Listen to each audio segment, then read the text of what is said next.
Hello guys, hope you are well. Today I am here with a very interesting method to improve English vocabulary, that is reading novels. As novels includes colloquial is बोलचाल की भाषा, so they includes colloquial, and it's a very easy way to improve English vocabulary as well as improve English sentence framing.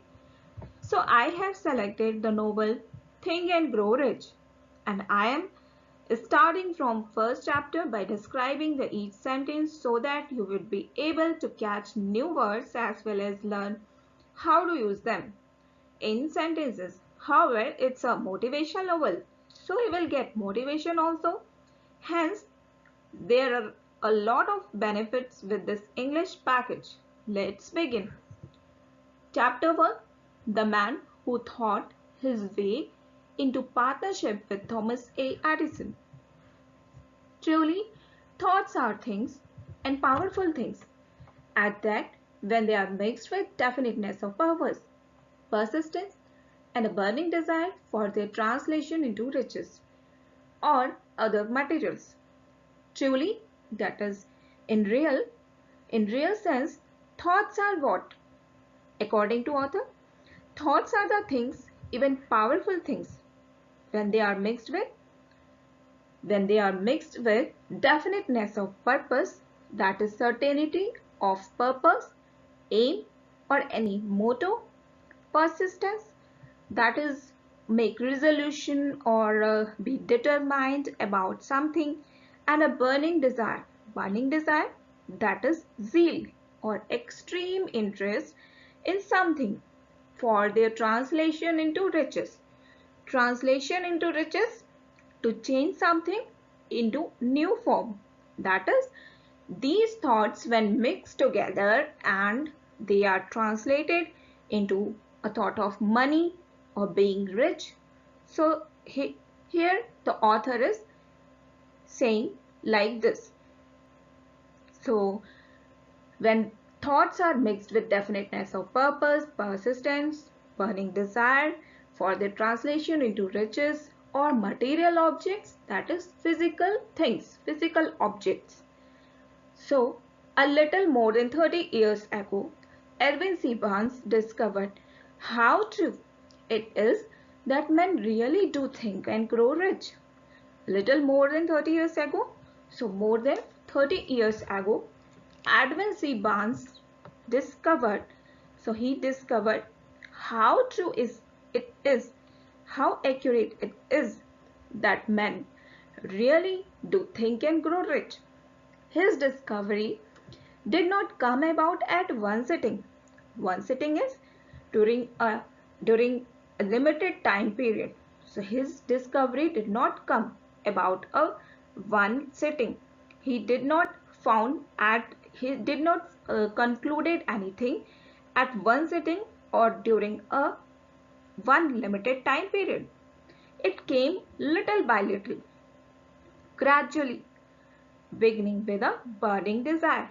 When burning desire is extreme interest to become a business associate of great Edison. So it came little by little. It is what? It was a desire that came gradually, beginning with a burning desire. So it became a extreme interest to become a business associate, a business partner. Business associate is what? A person who performs certain functions. So he wanted to become a business associate of great Edison. He was what? He was who? Edwin C. Barnes. So he came. So he big means he his thought came little by little, beginning with a burning desire to become a business associate of great Edison. One of the chief characteristics of Barnes' desire was that it was definite.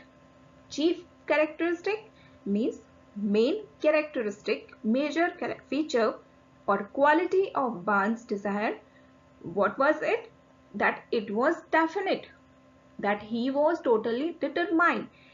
He was his desire was fixed. He wanted to work with Edison, not him.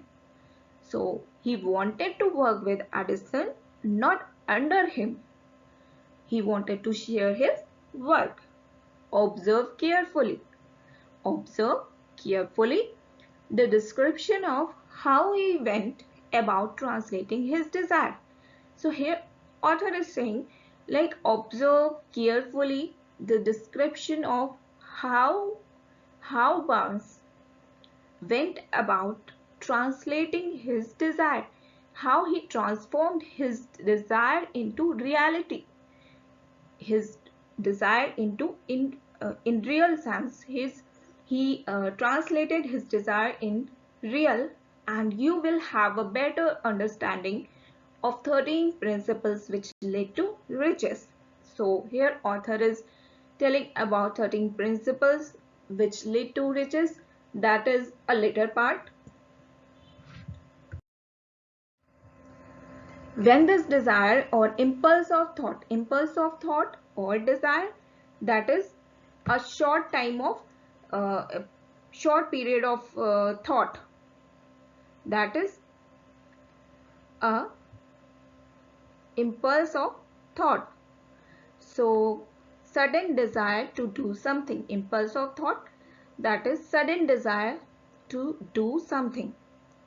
First flashed is to move very fast, a sudden movement. So when this desire first flashed into his mind, he was in no position to act upon it. Act upon it means he was not able to act upon it. Two difficulties stood in his way. What were they? He did not know Mr. Edison, and he did not have enough money to pay his railroad fare. So first difficulty was that he didn't know Mr. Edison, and next was he did not have enough money to pay his railroad fare. Fare is railroad rent. He did not have money to go to Orange, New Jersey. So these were the difficulties which were sufficient to have discouraged the majority of men. So a common man can be easily discouraged by these difficulties from making any attempt to carry out means to accomplish his or her desire. But this was no ordinary desire. So it was not a ordinary or a very general or very normal desire. He was so determined. He was extremely determined to find a way to carry out, to accomplish his desire, that he finally decided to travel by blind baggage. Blind baggage? A railway baggage or express or postal car that has no door or opening at one end. So it was like a blind baggage. Rather than be defeated, he did not want to lose his thought, his desire. Even he wanted to go there and want to meet with Edison. To the uninitiated, without specific knowledge or experience, he went to East Orange, New Jersey on a freight train. Freight train, a train that carries goods. He presented himself at Mr. Edison's laboratory and announced he had come to go into business with the inventor. So he presented himself to Mr. Edison's lab. He went to East Orange and presented himself and announced, means speak publicly, that he come here to begin to work with inventor. Inventor is innovator or discoverer. In speaking of first meeting between Barnes and Edison, in speaking of first meeting means speaking of something that has just been mentioned. So about meeting, the author is telling here. So between Banks and Addison, years later, Mr. Addison said, "He stood there before me. He stood in front of him, looking like ordinary tramp.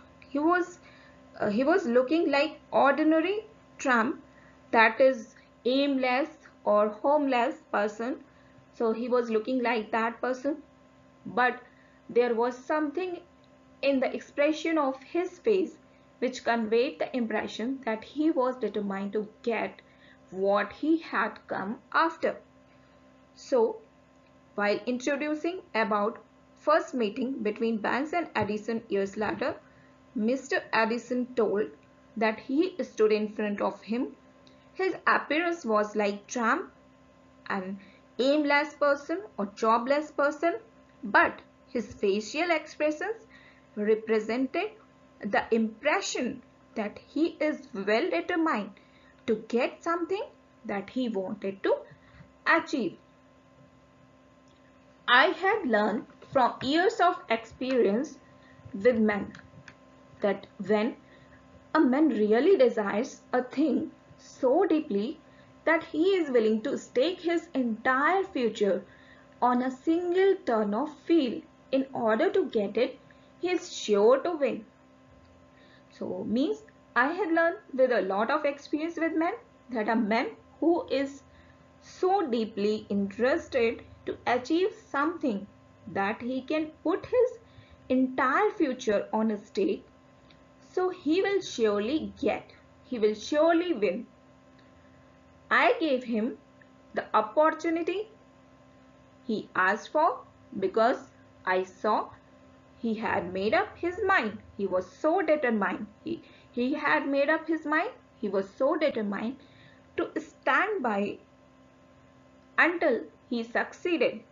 So he was so determined that he was was there until end, until he succeeded.